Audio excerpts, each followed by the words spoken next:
Silence settled in.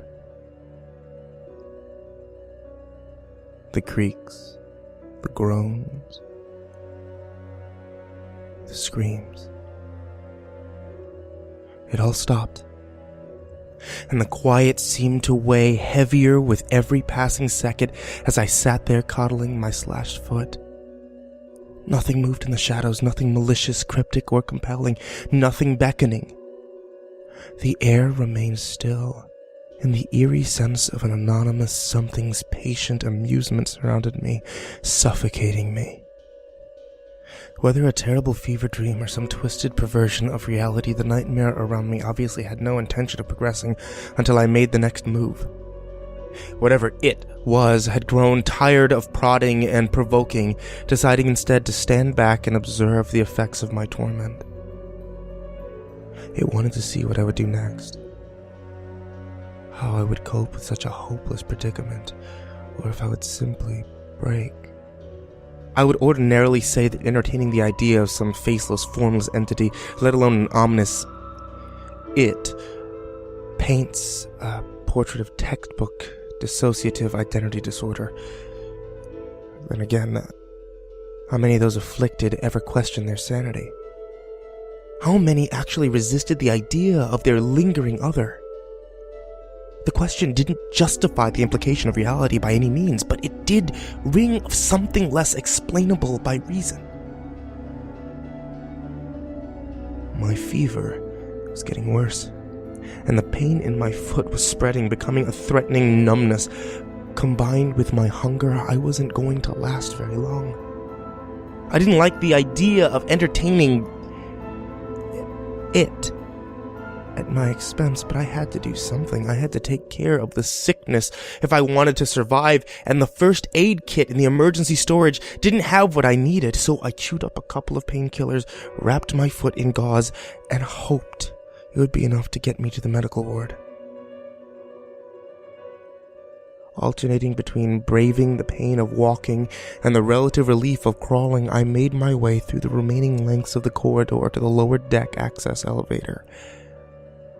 Of course, right on cue, the cacophony of wrenching, clanking, creaking, and clattering in the distance continued. The screams returned as well, louder, clearer, and unmistakable.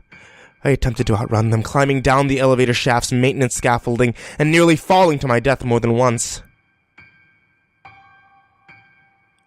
But it did me no good.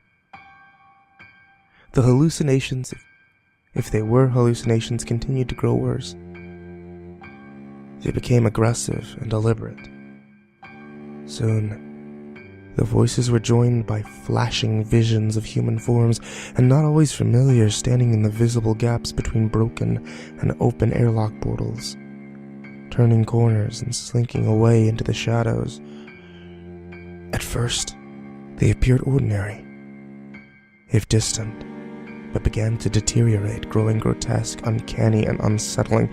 They appeared again and again, sometimes bald, sometimes pale and thin, sometimes nude and covered in sickly yellow blotches, and sometimes combinations of these things. They wailed and moaned, shambled and wandered, hunched over and limp, all except for one.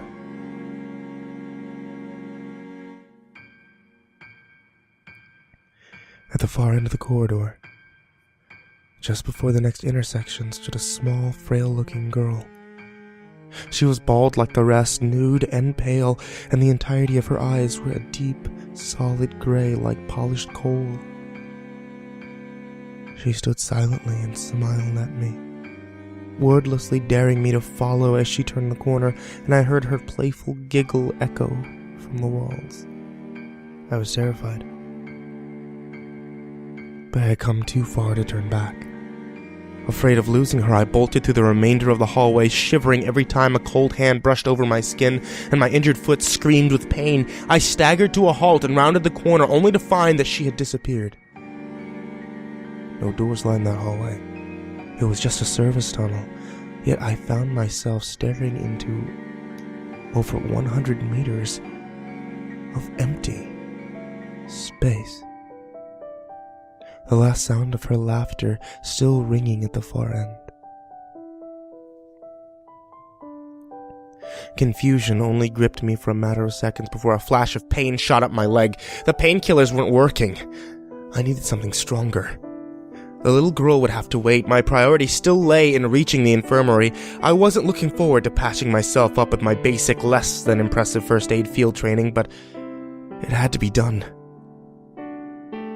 My compromised immune system wouldn't let me put it off for much longer.